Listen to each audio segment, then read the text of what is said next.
Good afternoon. Are we ready to get started? Yes. Good. We're doing something a little bit different today. It's called the Chamber of Secrets, our success story, where we're interviewing a chamber member. Before we get started, my name is Jessie Hardy with Walzer Automotive Group. I'm also on the committee for the third Thursday. We've got Chrissy Trias, who's also a member on the committee, and Meg Miller here with Lassa Management. If there's something that you want to approach us about, something you want to see different at the events, please pull one of us aside, or again, there's a survey that goes out in the next day or two that your feedback is just beyond valuable. That's why we do events that we do. They're geared towards what you want to see and things you want to know about. Lunch today, provided by Spare Time Entertainment. Heather's going to go ahead and talk for just a couple minutes about things they have going on. Hi. I'm Heather Ribby, General Manager, Spare Time Entertainment here in town. Owatonna's main source for Owatonna's entertainment. So I am proud to be the sponsor today of this third Thursday event. We do work really hard as committee members to make sure these events are successful, so it's kind of fun when we get to participate too. But a little bit about me. I have been with Spare Time now for 4 months. I started in June. Before then, I was with Buffalo Wild Wings. So we have a lot of upcoming changes I really am excited about. Our lanes just got complete. We have all new bowling lanes. We have brand new furniture, so if you haven't been in a while, you should stop in.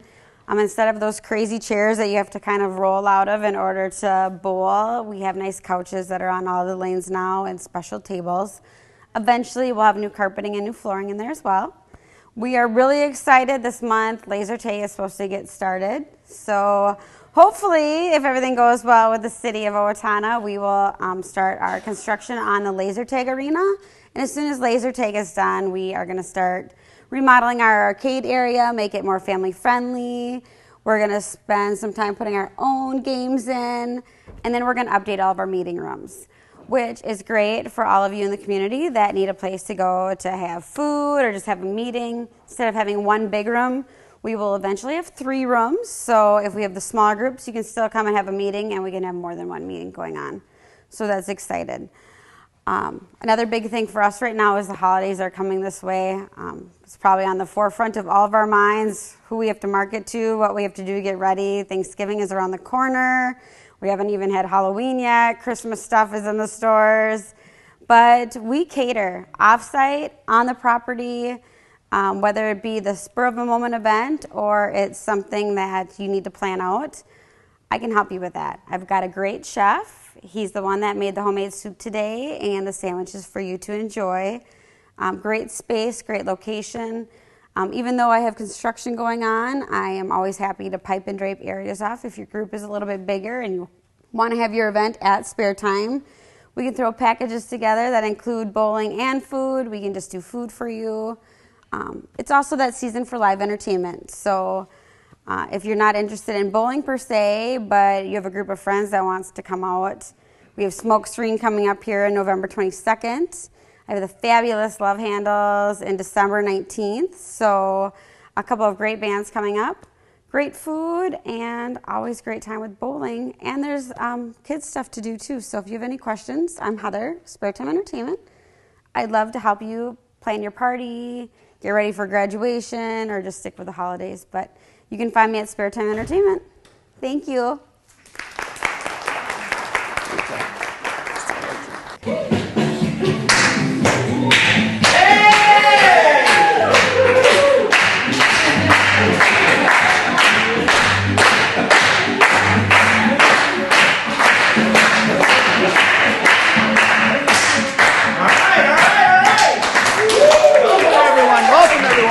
Buddy Ricker, and we are here with the Chamber of Secrets Success Stories, a third Thursday event.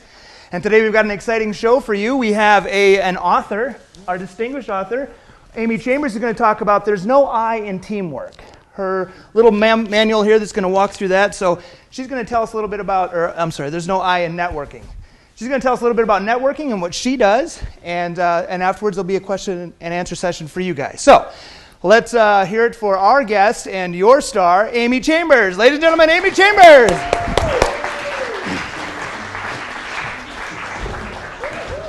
All right. Well, welcome, Amy. Welcome. Have a seat. Have a seat. So this is just a nice little book here. You know, I got it last night. I got it yesterday, and I finished it last night. Wow. Quick read. Did you not sleep at all? Or? Yeah. On page 1348, you came up with some really insightful things that we'll talk about a little bit later during our interview. But I'd like to welcome you here as we're going to talk a little bit about networking, and there's no I in networking. So for those of you that don't know, please tell us a little bit about yourself and what you do and who you are. Amy Chambers. I am the co-owner, CEO of Clearview Window Cleaning. We do commercial and residential window cleaning in the Owatonna, Faribault, and Northfield area. Okay, well, welcome. So how long have you been in business? Over 10 years. Close to 12. All right, all right. And now you're a member of several chambers. Which chambers are you a member of? We're members of Owatonna, Faribault, and Northfield. Oh, wow, all right. That's a pretty diverse group. Yeah. And how long have you been involved with these chambers? Faribault the longest. I think we're going on 8 years.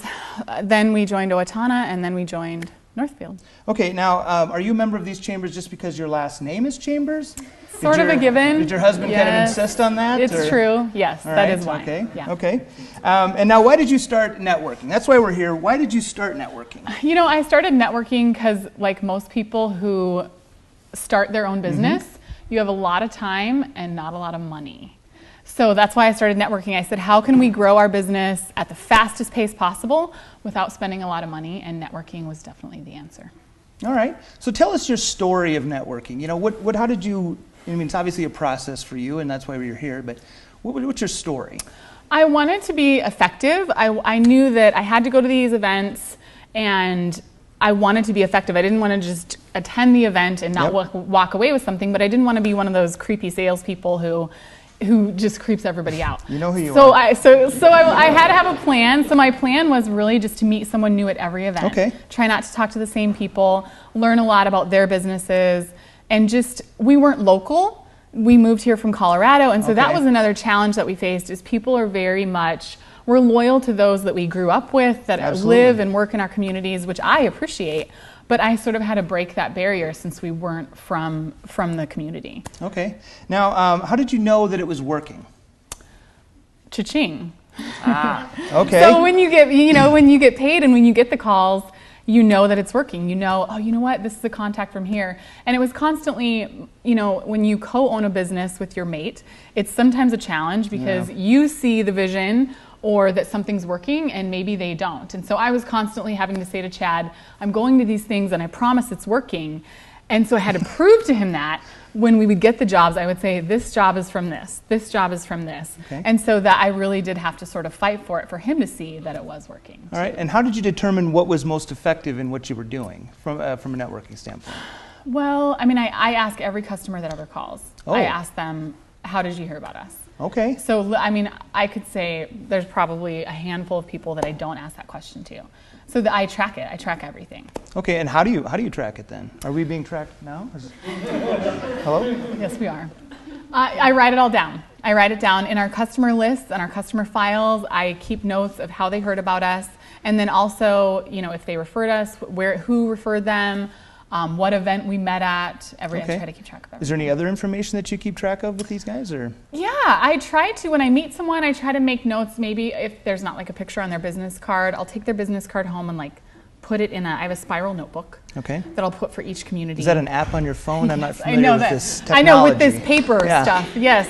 A notebook where I glue their business card, and I'll try to make notes if they talked about their kids' names. You glue their business card into a notebook? Yes, it's very stalker-ish. Yeah. But is it like scrap working rather than networking then? Yes, that's right. Kind of a weekend of it. So.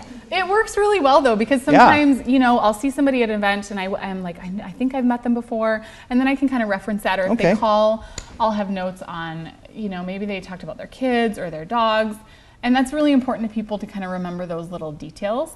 Especially if they become clients of ours. Sure. Now, as people are going to approach you for business, you're not going to go on, hey, we wash windows. I mean, word of mouth.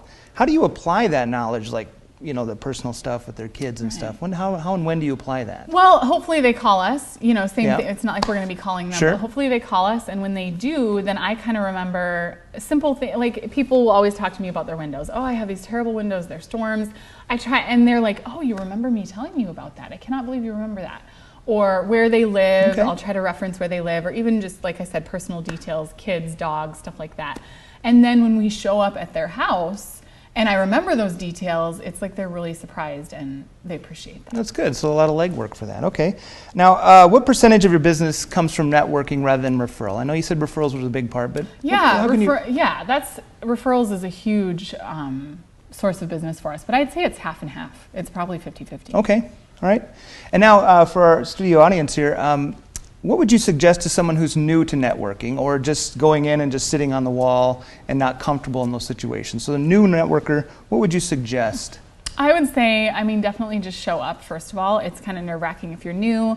Maybe you don't know a lot of people. But just get out there and introduce yourself to people. Try to not talk to, we hear this all the time, but don't just sit back and observe. Try to not talk to the same people. And don't go with an agenda of what you're going to talk about. Just think about some good questions that you can ask other people and find out about themselves. All right. What if you really only like a couple of people? No. Now, okay, so now that's for the new networker. Get out there, make sure you're trying to actively try and talk to different people. Now, what about someone who's really good at networking or a power networker? What are some tips that you could say to maybe elevate their game? I think it's probably taking it to the next level. Like if you've built some really good relationships, it's really following up on those relationships, taking the time that it takes to shoot them an email or send them a card. We had something happen with a friend. She lost her aunt, and she just mentioned it to me at an event, and I sent her a really nice card, which she really appreciated. I think it's just really building those deeper relationships where they can really see that you value them not only as a potential client, but as a person. So it's really deepening those relationships, I would say. Okay. Does anyone have any questions for Amy, since she is a member of several chambers and that we haven't covered in the interview? What are your questions for her? No question. Yeah, Meg. Is there one chamber, like you said you were Owatonna, Faribault, Northfield, is there one that you see more service coming out of, more than the others? Oh, so you're asking, thank you. You're asking if we get more business from certain chambers. Right. We do. I'm not going to disclose which chamber. And it's interesting, each chamber has a different dynamic. So it's fascinating to be a member of each, and you kind of learn how you need to mesh with those members and that chamber dynamic. So yes, it is true. Some chambers know exactly what they're doing, and they're doing a great job. And it happens to be you guys. But yeah, you definitely get out what you put into it. And when you're getting results, you tend to want to invest more time in that network, which could be part of it too. So. Okay.